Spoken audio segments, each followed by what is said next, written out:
Regresamos a Arica Informa junto al diputado Luis Roca Fun López. ¿Cómo está, diputado? Gusto saludarlo. ¿Qué tal, Luis? Muy buenas noches. Muchas gracias por esta invitación. Al final parece que las vacaciones se han interrumpido para todos, ¿no? ¿Vacaciones? Con el tema del paro de los camioneros, el tema de la migración, que está bastante complicado, especialmente el sector norte. Bastante complicado. Y el tema de los camioneros se han ido incorporando a otras regiones también. Yo creo que esto se puede convertir fácilmente en unos días más en un paro nacional. En un paro nacional y bueno, obviamente que eso va a traer bastantes perjuicios, pero yo creo que la gente está cansada de lo que está sucediendo y yo quiero sumar a esto lo lamentable que pasó en la casa del presidente de la Cámara de Diputados, Diego Paulson, donde se le dejó la vivienda completa, o sea, de hechos que están sucediendo de distintas índoles, pero que al final están desembocando todo en violencia, en lo que pasó ayer, en la lamentable muerte de un chofer de camiones en Antofagasta, y que estamos conviviendo con una pandemia que también ha sido complicada. Entonces creo que hoy día el estado de las personas nos da para tener de vacaciones y estamos realmente preocupados. Los movimientos que se han dado en Arica, siempre Arica ha sido una ciudad un poco más paciente, más pasiva respecto a las cosas que suceden, pero hoy día estamos en un momento muy complicado, muy complejo y bueno, a raíz de esta reacción de Iquique, de Arica y además de lo que sucedió en Antofagasta, por supuesto que esto ya se agrandó. Yo ya tengo entendido que estaría detenida o bloqueada la carretera, la ruta 68, que es la que une la costa de Valparaíso con Santiago, y eso es mucho más complicado en un día viernes. Sí, así que, claro, algunos dicen que este es como un segundo estallido social en el norte, una cosa así.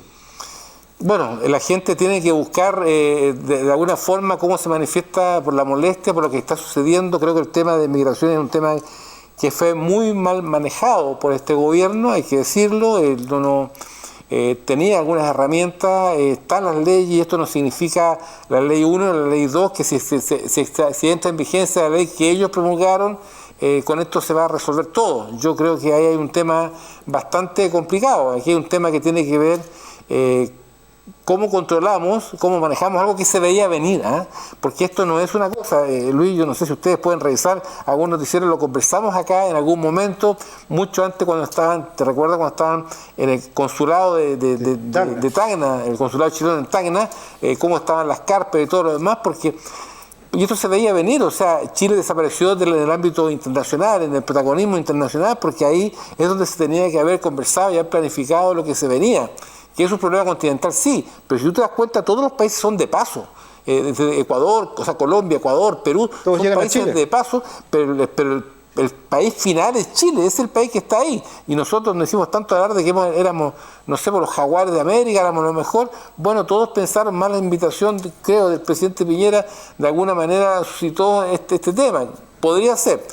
Pero lo importante acá rescatar es que acá esto se veía venir. Y cuando existe una migración tan desordenada y desorganizada, y cuando se cierra la frontera por un tema sanitario, porque yo quiero recordar que la ley que hoy día nos rige, el artículo 3, si mal no recuerdo, es una ley donde primero no se le permite el paso a las personas por los pasos no habilitados, no se le permite. Y en segundo lugar, se pueden cerrar las fronteras en caso de emergencia como el caso sanitario. Es decir, la frontera se cierra para todas las personas que pueden transitar libremente, con documentos del día, y con mayor razón a personas que vienen desde otras partes, por un tema sanitario, por un tema de seguridad nacional. Y eso no se hizo. Entonces, acá faltó un tema que tiene que ver con las relaciones internacionales, una Cancillería que estuvo ausente en este tema, tiene que ver con el manejo interno, tiene que ver con el tema de seguridad, tiene que ver con el manejo de refugiados, porque lo único que se dice, y la gente se ha hecho eco de eso, es que la ley que dictó la presidenta Bachelet, o lo que es la ley antigua. Yo quiero recordarles que la ley del año 1975 es una ley de Pinochet.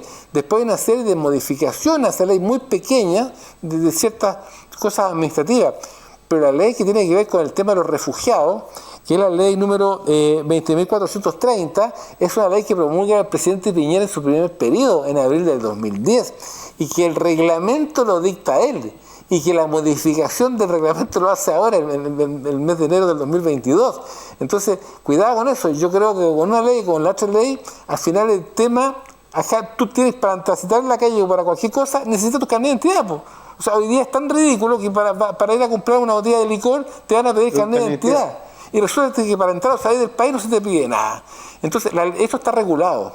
Pero acá, lamentablemente, el gobierno dejó pasar y esto se emboca en qué? Un descontrol, donde tú no sabes la gente que anda, que hay gente que viene a trabajar. Está bien. Pero también hay otra cosa, Luis, lo que hay que considerar. Y no es que uno sea xenofóbico o quiera cerrar las puertas a la gente. Pero también uno tiene que decir, oye, ¿hasta cuánta gente podemos dejar ingresar al país?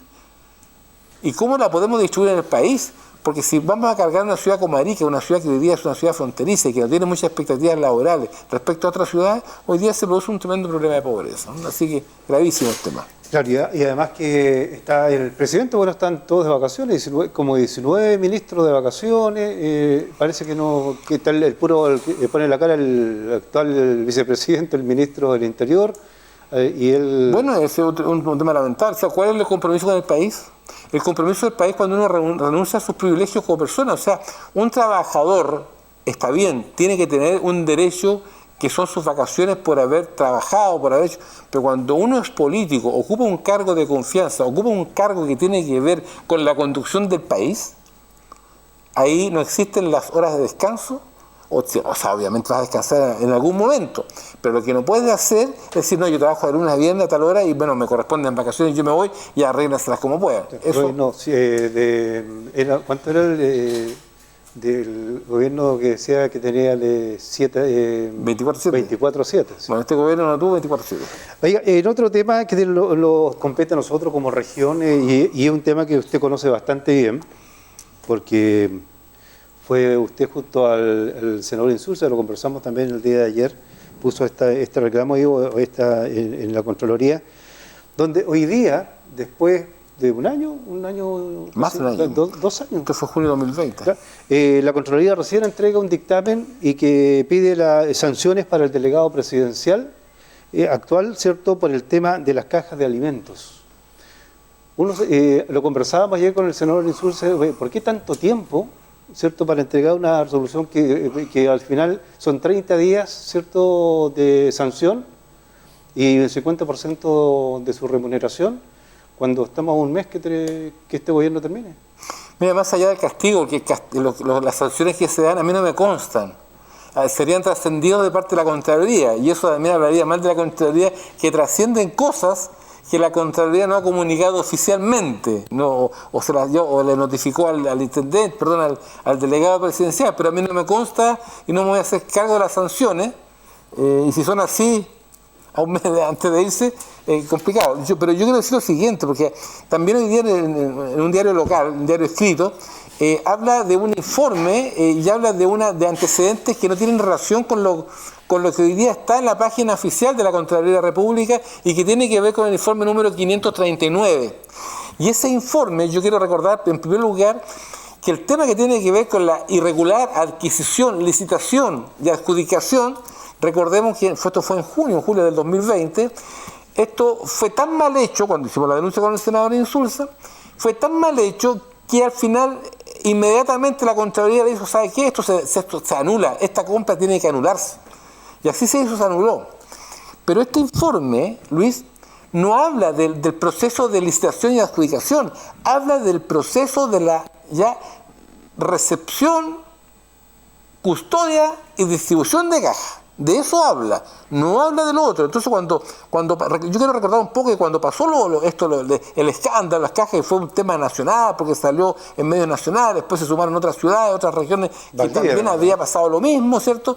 Entonces acá se dijo, y yo lo hablé con el ministro de Interior entonces, su secretario de Interior, y me dijo que iban a poner mucho ojo en esta cuestión de cómo iba a ser el proceso de reparto de cajas, porque teníamos que tener cuidado. ¿Era Blumen en ese tiempo, no? Sí, no, después de Blumen. No fue Blumen. Recordemos que este tema era un tema que tenía que ver con el